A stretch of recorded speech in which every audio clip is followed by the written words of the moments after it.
Assalamualaikum warahmatullahi wabarakatuh. Perkenalkan, nama saya Mita Amanda Aulia, mahasiswi dari Bina Sarana Informatika. NIM saya 642305440 dari Prodi Manajemen.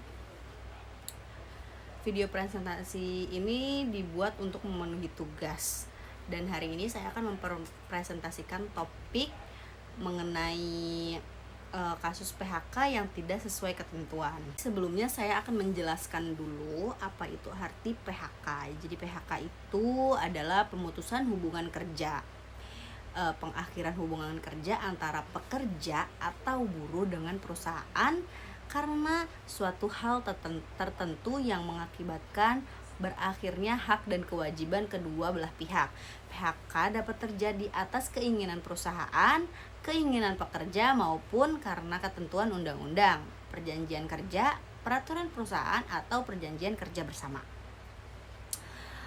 Dalam konteks ketenagakerjaan di Indonesia, pengertian PHK diatur dalam Undang-Undang Nomor 13 Tahun 2003 tentang Ketenagakerjaan serta peraturan turunannya. Ini saya akan membawakan pemutusan hubungan kerja atau PHK yang tidak sesuai dengan ketentuan.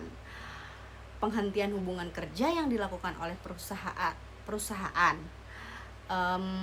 tanpa mematuhi aturan hukum yang berlaku, baik Undang-Undang Ketenagakerjaan, peraturan perusahaan, maupun perjanjian kerjasama. PHK ini biasanya dilakukan secara sepihak tanpa adanya alasan yang sah, tanpa melalui prosedur penyelesaian yang benar, serta tanpa memberikan hak-hak pekerja seperti pesangon, uang penghargaan, masa kerja, dan uang pengganti. Di sini saya akan menceritakan kasus mengenai PHK yang tidak sesuai dengan ketentuan. Yang pertama ada analisis kasus PHK, yang kedua ada penyelesaian yang dilakukan perusahaan, yang ketiga pelanggaran yang dilakukan perusahaan, yang keempat dampak negatif yang terjadi, yang kelima penyelesaian yang seharusnya dilakukan. Kasus PHK yang tidak sesuai dengan ketentuan. Yang pertama ada analisis kasus PHK. Seorang karyawan bernama Andi telah bekerja selama 7 tahun di PT Maju Terus, sebuah perusahaan manufaktur. Pada bulan April, Andi menerima PHK secara tiba-tiba tanpa adanya peringatan sebelumnya. Alasan perusahaan adalah efisiensi biaya. Namun tidak ada bukti restrukturasi atau penurunan pendapatan yang signifikan. Andi tidak pernah menerima surat peringatan atau SP, tidak melalui proses bipartit, dan tidak mendapat kompensasi pesangon yang sesuai dengan masa kerjanya. Bahkan kontrak kerja yang masih berlaku selama 1 tahun ke depan diakhiri sepihak oleh perusahaan. Yang kedua, penyelesaian yang dilakukan perusahaan. Penyelesaiannya adalah perusahaan menyelesaikan PHK dengan cara tidak memberikan hak pesangon sesuai Undang-Undang Ketenagakerjaan, tidak membawa persoalan ini ke mediator atau dinas tenaga kerja, menolak pemberian keterangan resmi kepada karyawan yang mengenai alasan PHK. Yang ketiga, pelanggaran yang terjadi dilakukan perusahaan antara lain melanggar Undang-Undang Nomor 13 Tahun 2003 tentang Ketenagakerjaan, khususnya pasal 151 ayat 3, yaitu PHK hanya dapat dilakukan setelah mendapat penetapan dari Lembaga Penyelesaian Perselisihan Hubungan Industrial. Pasal 156, karyawan berhak atas uang pesangon, penghargaan masa kerja, dan tidak penggantian hak. Tidak melakukan perundingan bipartit antara karyawan dan perusahaan, mengakhiri kontrak kerja secara sepihak sebelum jangka waktunya habis.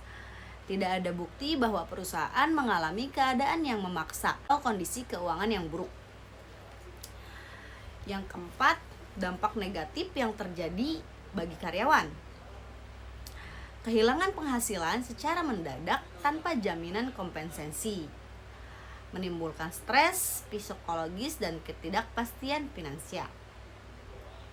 Tidak ada waktu untuk mencari pekerjaan baru karena PHK mendadak bagi perusahaan. Menurunnya reputasi perusahaan di mata publik dan calon pekerja. Potensi gugatan hukum dari karyawan yang dicurigakan, menciptakan ketidakpercayaan dari karyawan lain terhadap manajemen. Yang kelima, penyelesaian yang seharusnya dilakukan. Untuk penyelesaian kasus ini secara adil dan sesuai hukum, perundingan bipartit, perusahaan dan Andi harus melakukan perundingan terlebih dahulu untuk mencari jalan keluar bersama. Mediasi ke disnaker. Jika birpatit gagal, langkah selanjutnya adalah mediasi oleh Dinas Ketenagakerjaan. Pembayaran hak-hak karyawan. Perusahaan wajib memberikan pesangon, uang penghargaan masa kerja, uang penggantian hak sesuai ketentuan pasal 156 Undang-Undang Ketenagakerjaan. Penetapan PHI atau pengadilan hubungan industri. Jika tetap tidak ada kesepakatan, maka kasus ini harus diselesaikan melalui PHI. Pendekatan kemanusiaan dan etis selain hukum. Perusahaan seharusnya mempertimbangkan dampak sosial terhadap karyawan dan keluarga. Baik, terima kasih. Demikian presentasi yang dapat saya sampaikan. Semoga materi yang telah dipaparkan dapat bermanfaat dan menambah wawasan kita semua. Terima kasih. Wassalamualaikum warahmatullahi wabarakatuh.